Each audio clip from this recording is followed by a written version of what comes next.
Hello, this is Callum and welcome to a brand new video. Today, this is going to be the Creepypasta Readings episode 2. If you don't know what the series is and then you did not watch the last episode, I recommend it, but if you don't want to, that's fine. I'm just going to go through it now. So this series, I'll be reading creepypastas on the internet. It could be real life creepypastas, video game creepypastas, lost episode creepypastas, pretty much all sorts of creepypastas basically. And in the last episode I read Sonic.exe, which is one of the classic ones. And this one, we're taking a different approach. We're going to Mario creepypastas today. And we'll be reading Why I'll Never Play Another Mario Game. Yeah, I'm a big fan of this creepypasta, as well as Sonic.exe, because they're my favourite creepypastas of those franchises. So I was going to do this one first, but I just thought, why not? Sonic.exe is popular. Like, it was one of the first haunted game creepypasta there is, so I just thought, why not to, do this one?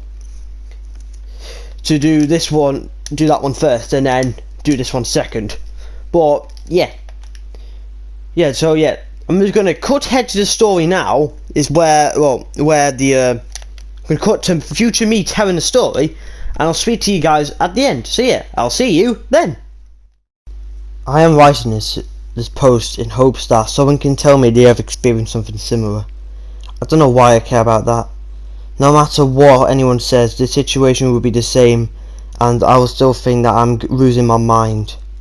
Anyway, I hope that everyone will take what I'm saying seriously. I know how it sounds. If I were reading this on some random video on YouTube, I would be skeptical as well. But take everything I say seriously. For everything I'm about to say is 100% true. I go to college at the University of Maine. I'm currently going to grad school there, trying to get a PhD in surface science. I'm very passionate about science, and mainly computers. My first computer was at IBM, an old thing that was revolutionary for the time that left my 11-year-old mind mazed. In '95, I was really into playing Doom and Wolfenstein 3D. When I got home from school, my mum and dad never really got mad at me because they were always at work. So no one really told me to stop playing these violent games. My love for these games has continued through the 90s, but I really peaked at the beginning of 1996. I was a typical 90s kid, obsessed with Fresh Prince of Bel-Air, fanny packs, mullets, classic horror movies, and even for a stint of time, I had a Tamagotchi. With the coming of school in the fall of '96 came the sadness of not being able to play video games every day like I did in the summer. However, school did bring the joy of friends. At lunch and sometimes in class we would talk about games and new releases that would be coming out soon. Back then, we didn't have websites dedicated to video game news. Instead, my friend group relied on Jeff, one of the more wealthy kids in our group, who was subscribed to a video game magazine company that sent out an issue once a month. One on the last day of August, Jeff brought the rated issue to school. All of us crowded around the lunch table to catch a glimpse at the new system that was coming out next month, the Nintendo 64. We were all begging our parents that night to help us with money to get the system. The N64 was an amazing system. He had 4 megabytes of RAM that could handle 3D graphics like none other before. I had saved a little money from mowing lawns in the summer, but it was not enough to buy the console come September 29th of that year. I was disappointed, and I cried to my parents to help me out just this once to buy this great piece of technology. But my family was struggling at the time, and me being the understanding and caring child just piped down. A couple of hard months passed, and with them came many complaints and jeering from my friend group because I had still not received the system. It had been a difficult time for me. My parents were fighting and I just wanted an escape. I would have given anything for that damn console. I hated going to school and hearing all my friends show off their high scores in the newest games, and hearing about them finding secret glitches in the newest installment of their favourite games. Months after the initial release in September, November rolled around. Not exactly my favourite type of year. I don't like the transition from the pretty orange and yellow fall weaves into roads covered in thick ice and disgusting dark large piles of snow in parking lots with dirt in them. However, there was one thing that is worth my time during our dreaded month. My birthday. 12 years old. Birthdays never really made much sense to me. It is just a celebration of the day someone was born. That is based off the man-made unit of time that is acknowledged into years. Anyways, I hadn't been really looking forward to this birthday because I knew it wasn't going to bring around much.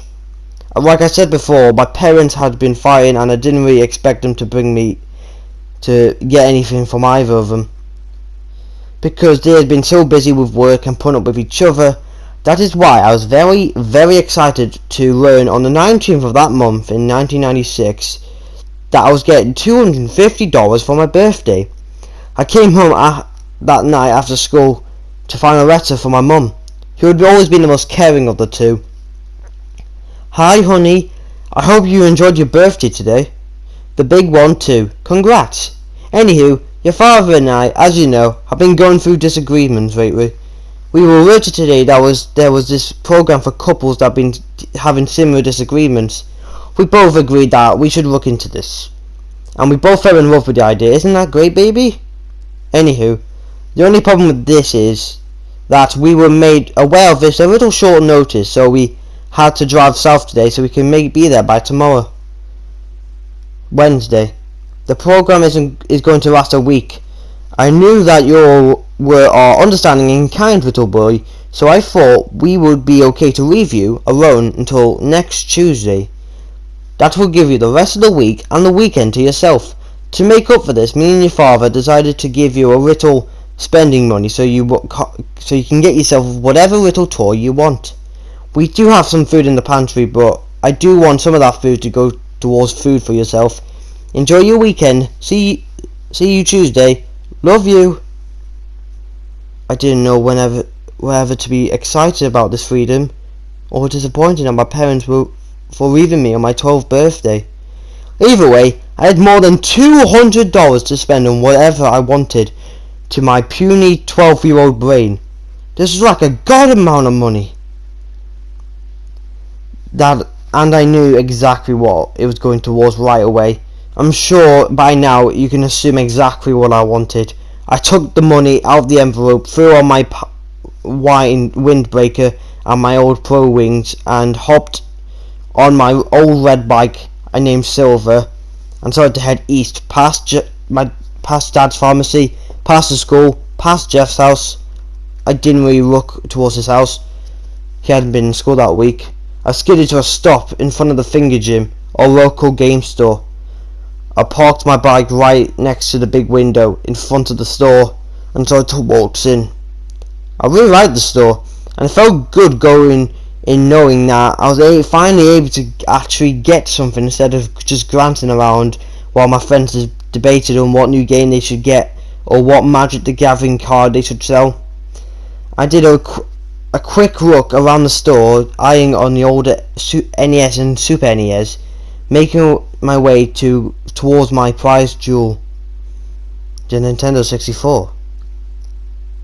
I finally put my hands on the box that I've been waiting to touch for a quarter of the year.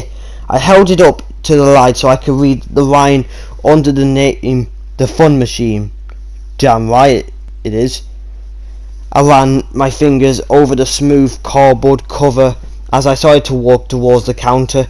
The kid working at the counter laid down a cigarette in the ashtray that was next to his Rubik's Cube. Now that I think of it, that probably wasn't a cigarette. I just assumed it was because I was still a small middle schooler that had a lot to learn. When I got up to the counter, he asked, "Is that all?" Crap!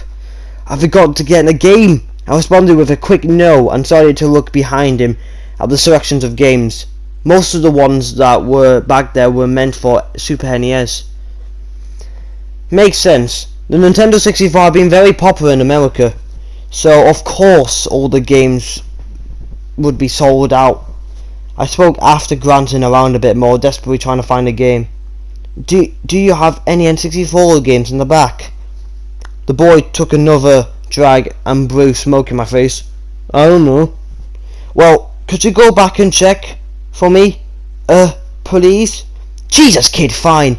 He got off of his stool and started towards the back. He pushed the curtain out of his way and started to search. I looked around the store at the plentiful gaming posters and walls lined with board games and models of popular TV action heroes. The boy returned after less than a minute with a cartridge in his hand. We only have one left, it looks like. He started to hand it over, but then he pulled it back towards him. Ah, wait here a second. What do we have here? He turned the cartridge over to reveal its face, only to be covered by a sticky note, say with the words, "Do not, under any circumstances, sell." Now, see here, kid. I've never been much of a rule follower, and this thing has been buried under some crap in the back, so I don't think anyone will be missing this anytime soon. So, he gave me a wide grin to reveal his crooked teeth red with yellow grime. I'm willing to strike a deal with you. I will sell you this game for a couple extra bucks. My boss probably didn't want to sell it because it must be like a limited edition game or something. So I will get you this game, just don't tell nobody, alright, kid? Of course my eager little mind didn't care about what was right and what was wrong at that moment. There was an N64 in front of my eyes, for God's sakes. Even with a possible limited edition game. So of course I took the grimy kid on his offer. Even though I knew he was going to pocket those few extra bucks. I walked out the store the same way I came in, excited for what was about to come about. But only this time I was carrying an N64 and a game instead of $250. I put the plastic bag into the wire basket that was in front of my bike. I don't know if I raced home faster than I went to the store initially. The ride home took 5 minutes. I just let the bike drop to the ground after I came to a hard stop. In front of my garage, I pounced up the concrete stairs, leading towards my house. I swung open the door and started to my room. That night, I knew I had a lot of homework, and me being the responsible little boy, I didn't start playing right away. But that didn't stop me from eyeing over the box and open it to save the beautiful system from its cardboard prison. I ran my fingers over the wondrous smooth black console like it was the skin of a newborn baby. I carefully set the console on my dresser and plugged it into my box TV. I read the wire from the infamous M-shaped controller to the port in front of it. I was smiling through all of this, but stopped suddenly when I realised I had forgotten something. I didn't even know what game I had bought. I quickly but carefully set the controller on my bed and removed the cartridge from the bag. I ripped off the sticky note to reveal its true face. In multi-coloured letters reads the words Super Mario 64. I felt like I had won the lottery. It didn't look like any different from my friend's cartridges, so I was a little upset it wasn't a special edition. Or nonetheless, I was still pumped and finally got what I'd been waiting for so long. I could not wait for the weekend. Could it come any sooner? The next day in middle school, in typical middle school boy fashion, I showed off my new game to my friends. I rubbed it into the faces of others who were not fortunate enough to get the console or the game yet. I was on top of the world for that day, just because of that stupid video game. My friends were happy for me, of course, and we talked about the game and how long it took to beat. I played with my friends at their house after school and watched them play the game for hours and hours. I didn't want to start to play my copy yet, because it acted like an incentive to me to get through the week. But boy, coming home and seeing it sitting on my dress and glaring at it in the wee hours of the night was mighty tempting. But nevertheless, I persisted and I managed to make it through the whole week. That Friday, the 22nd of November, I raced home after school to finally play my new game all night. I dropped my bag in front of my house, opened the door, closed it again to lock, threw my jacket and hat, and finally made my way to my sanctuary. I turned on the TV and slipped the grey cartridge into the slot on top of the machine. Damn, what a feeling.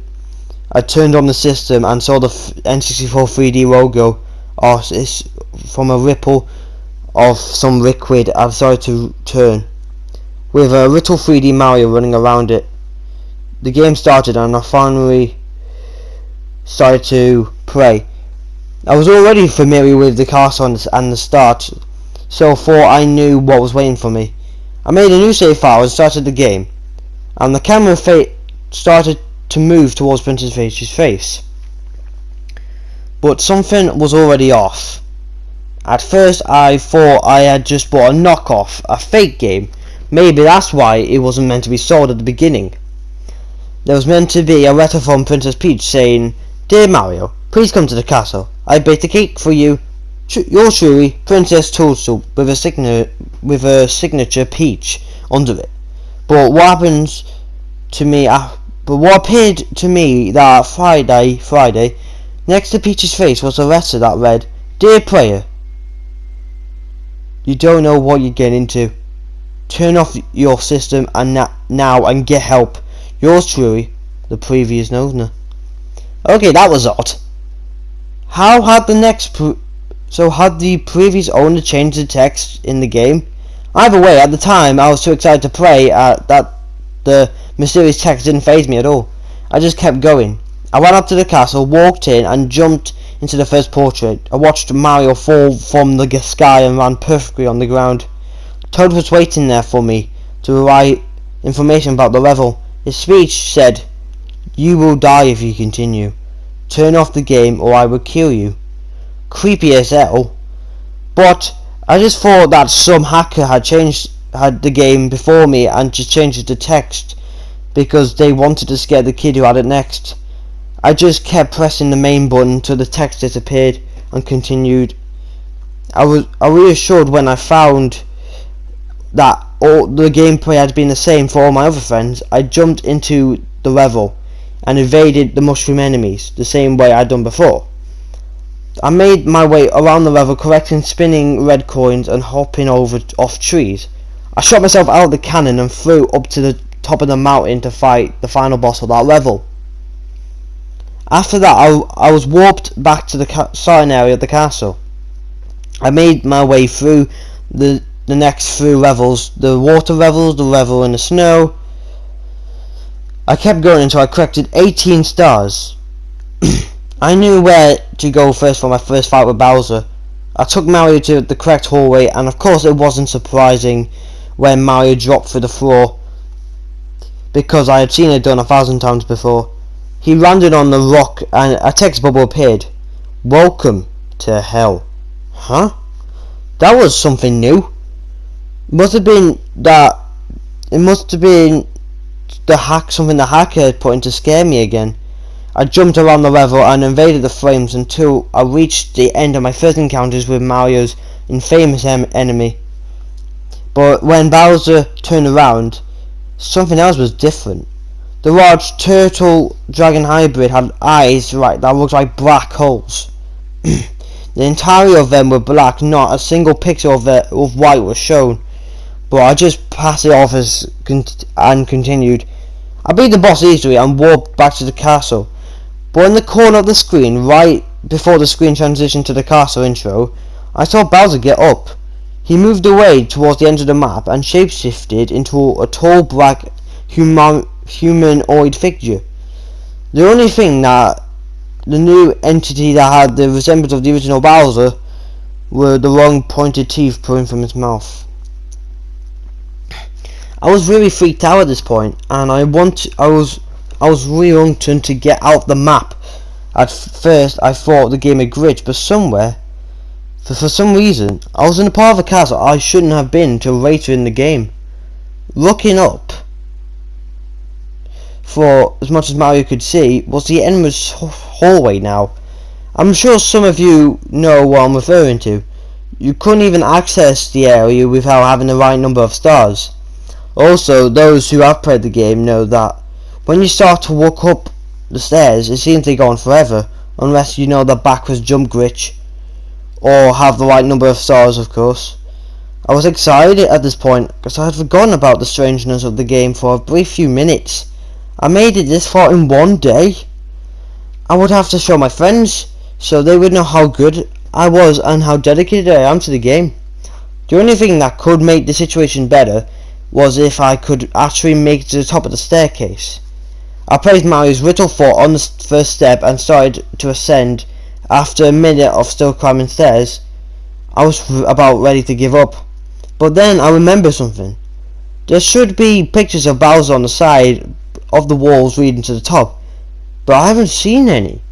Immediately after I had that thought, I saw an edge of a frame.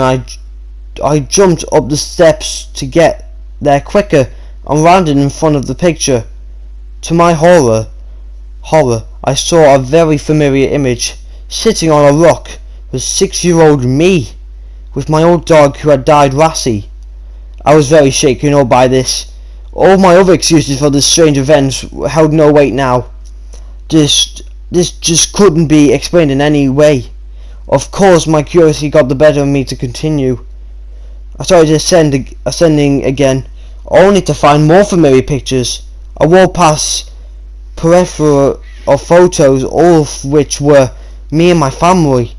Not only were the photos themselves familiar, but the order they were hung to similar to the ones leading up the staircase to our second level. Remember, this was very early Saturday morning, around 2 or 3 a.m, so my parents weren't even supposed to be home yet. But I swear I heard something on the steps outside my door. This couldn't be possible.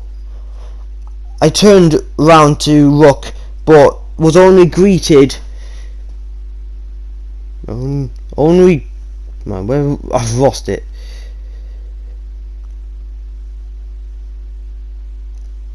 I'll just start that paragraph again. Remember, this was early morning, around 2 or 3 a.m, so my parents weren't supposed to be home yet.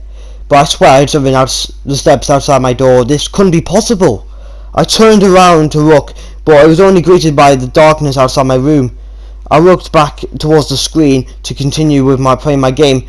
I started to slowly creep back up the stairs, and while I did that, I heard more noise outside the room. Now, I was scared.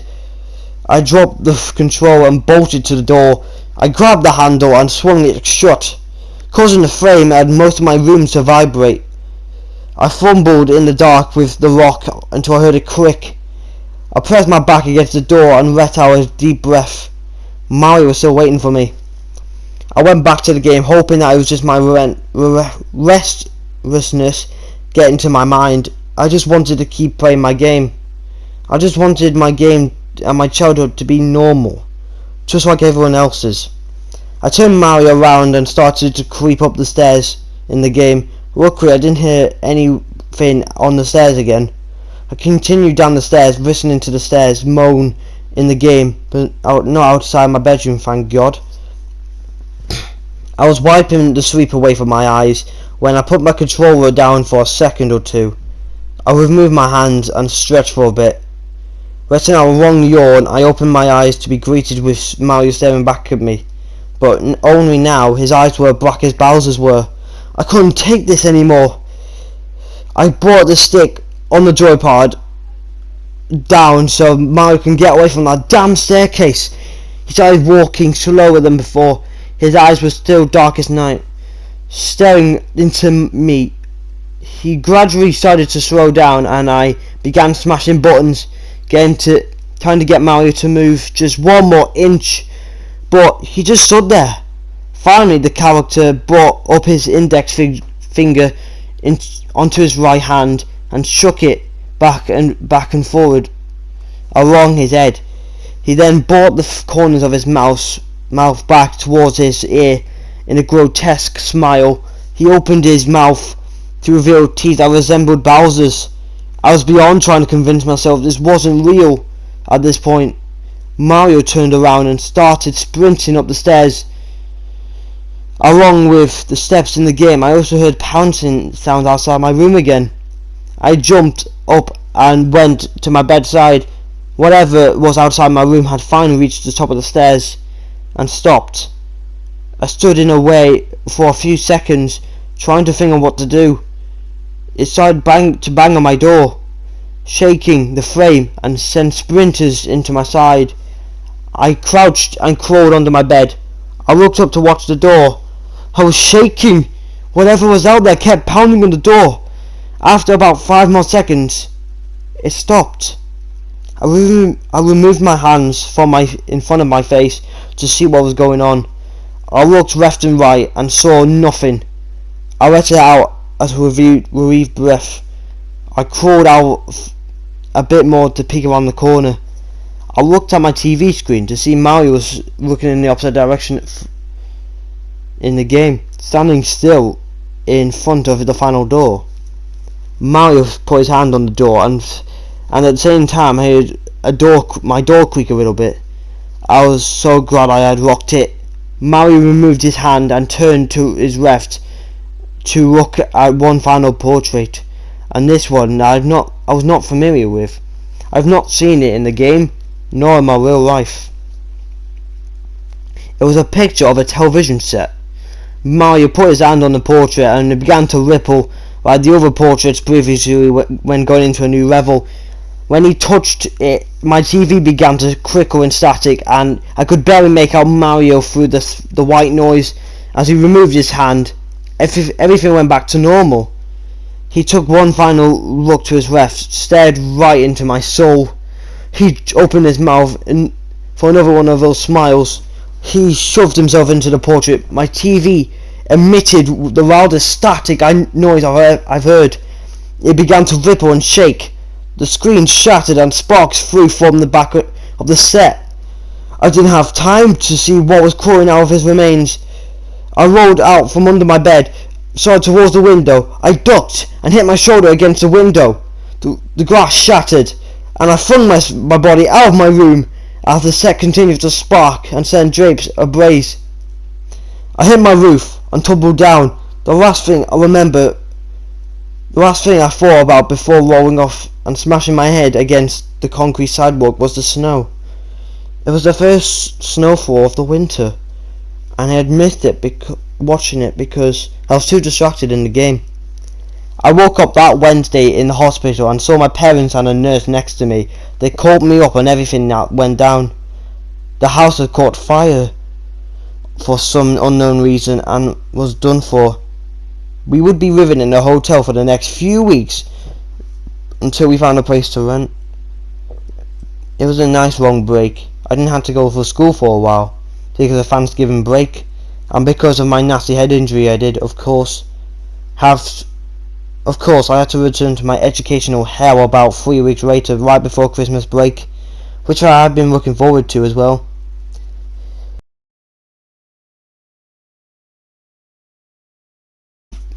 I had a nice long break. I didn't have to go to school for a while because of Thanksgiving break, and because of my nasty head injury I did, of course, had to return to my educational hell about 3 weeks later, but right of course before Christmas break, which I had been looking forward to as well. I returned and continued throughout my classes with little to no struggle. Teacher was going easy on me. Who would give a kid whose house burned down, sustained a head injury, and whose parents were going through a divorce and stressful hours of homework? Returning to school did bring the joy of company, however. My friends jumped on me with a ton of questions about my home and remembered nothing. I got questions about my game after that. Of course, too, I didn't tell them exactly what happened because I knew they wouldn't believe me. I just gave short and quick answers so they would stop pestering me.